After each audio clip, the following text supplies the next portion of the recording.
Mokhtar Selan, Papis Dem et Issa Pouy. Nous sommes présentement en planification d'un exercice qui doit se dérouler le mardi 28 novembre 2023 au niveau de la région de Thiès et aussi de la région de Dakar en milieu maritime.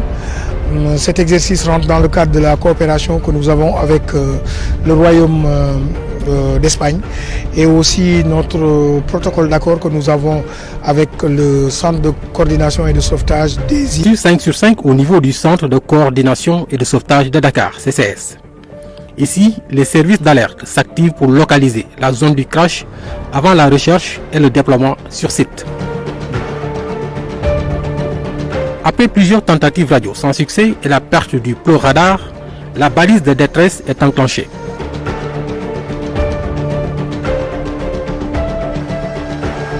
Les équipes d'intervention se préparent au niveau de la base militaire de Ouakam, direction Notto-Gouye-Diama dans la région de Thiès. Plus d'une heure après l'alerte, vient un renfort pour procéder également à une prise en charge des blessés. L'exercice a débuté à 10 heures, donc on a eu à peu près 2 heures de temps avant que le premier hélico n'arrive sur zone. Et dès que l'hélico est arrivé sur zone, l'équipe médicale a commencé à prendre en charge les blessés tout de suite. Ils ont pris à peu près 15 minutes pour les rassembler au niveau du poste médical avancé, ce que je trouve vraiment excellent, ils sont dans les temps. L'exercice, il y avait 11 passagers, donc sur les 11 passagers, on a eu 10 blessés et malheureusement 3 qui sont décédés, à laquelle ils doivent voler. L'équipe médicale doit leur dire attention, on a un blessé qui a des problèmes respiratoires, ne volez pas à une trop haute altitude, etc. Et nous souhaiterions que dans l'avenir, cette équipe d'évacuation sanitaire aérienne soit accréditée par l'Organisation des Nations Unies pour faire du Sénégal un hub aérien en matière d'évacuation sanitaire aérienne. Donc, pour pouvoir couvrir tout ce qui est incident à l'intérieur du Sénégal et même dans la sous-région. Pas de retour pour les équipes de recherche et de sauvetage. Après la terre, place à la mer. La baie de Ouakam est le théâtre de l'opération. Une pirogue de migrants en provenance des côtes gambiennes à destination des îles Canaries en perdition au large de Dakar. Une avarie moteur met fin à l'aventure. Les passagers alertent leurs parents. Les services d'alerte sont informés.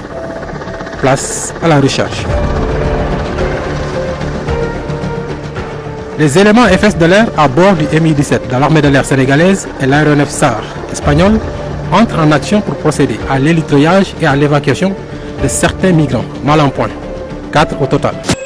À Notto-Gouye-Diama comme à Ouakam, les délais d'intervention ont été un peu longs dans le cadre du SAREX 2023. Le but de l'exercice, ce n'est pas que tout marche, c'est d'entraîner l'ensemble des procédures, de voir si ces procédures sont adéquates pour faire notre mission, c'est-à-dire le sauvetage des naufragés dans le temps et les délais le plus minimum. Mais un exercice, ça permet aussi de déceler l'ensemble de ces incompréhensions, de ces choses qui ne marchent pas. Et c'est ainsi qu'on va faire des recommandations. L'un des buts majeurs d'un exercice de recherche et de sauvetage, c'est de vulgariser le service SAR, le service de recherche et de sauvetage. Donc ces exercices sont d'une importance capitale pour notre centre et ça nous permet aussi de montrer notre centre et de montrer nos capacités par rapport aux populations, qu'ils sachent que à n'importe quel moment, s'ils sont en détresse dans une zone, qu'elle soit maritime ou terrestre, il y aura du personnel qui va être déployé pour les sauver.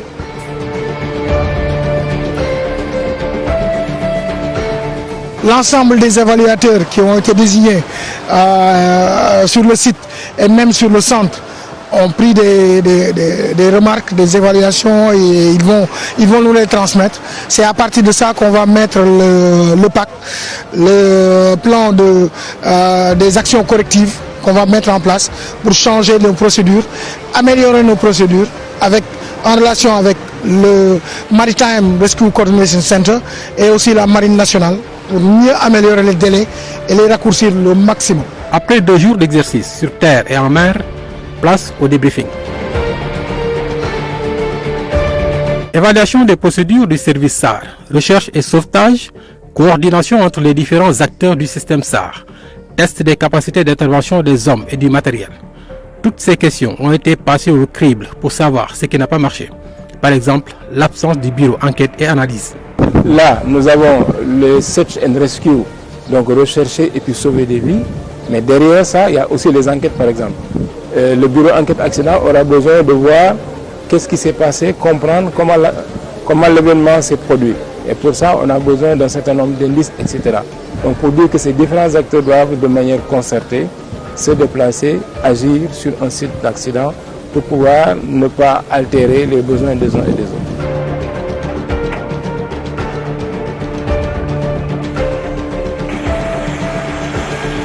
Tester un certain nombre de choses dans un exercice. Par exemple, si on prend le côté matériel, nous avons remarqué qu'il y a eu quelques difficultés dans les délais d'intervention, par exemple pour le décollage des avions, etc. On va se poser la question, est-ce que c'est dû au fait que le matériel n'était pas prêt à décoller? Est-ce que les procédures qui devaient amener l'avion à décoller ont été bien appliquées? Est-ce que les personnes qui devaient le faire étaient bien entraînées pour le faire? Donc tous ces éléments font que si on revoit au cours d'un exercice, on peut amener des corrections et pour la prochaine fois être dans de meilleures conditions et peut-être le jour J être prêt pour pouvoir être efficace au maximum. Cet exercice SAR de vraie grandeur n'a pas été organisé au Sénégal depuis plusieurs années. Le SAREX 2023 était un test très attendu. J'estime que c'est un exercice de très grande facture. Vraiment, pour avoir la chance d'avoir fait beaucoup d'exercices un peu partout en Afrique, j'estime que pour un premier exercice, ils l'ont parfaitement bien réussi. Cette année, pour la première fois, je crois, l'armée de l'air a déployé un hélicoptère qui a fait donc du sauvetage maritime, donc en faisant de l'hélitrage, ce qui est quand même un exercice extrêmement difficile et qu'ils ont parfaitement bien réussi. L'exercice est fait pour voir s'il y a des points d'amélioration et je pense que des points d'amélioration, on en a noté. Et donc, au sortir de cet exercice, on va organiser des formations sectorielles, notamment avec les sapeurs-pompiers, avec la SECNA, avec les médecins, voilà, etc., etc. Donc, avec la gendarmerie.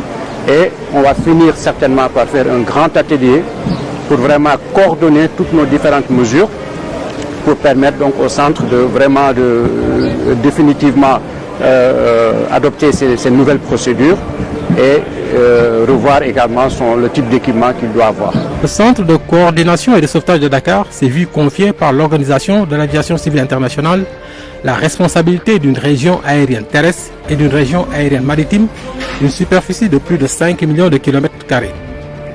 C'est dans ce cadre que le représentant du chef d'état-major de l'armée de l'air salue le bel exemple de coopération entre le Sénégal et ses différents partenaires. Le Sénégal a pris l'engagement d'assurer assistance à toute personne en danger dans cette zone de responsabilité vaste de plus de 8 millions de kilomètres carrés. Et le Sénégal, à lui seul, ne pourra pas, avec ses moyens, le faire. C'est pourquoi cette coopération est importante.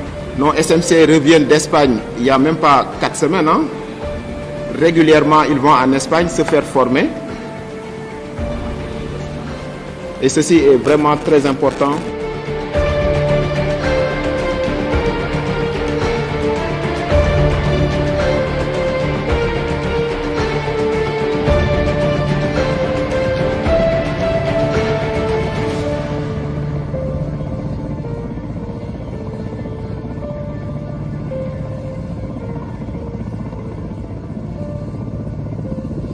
Ici la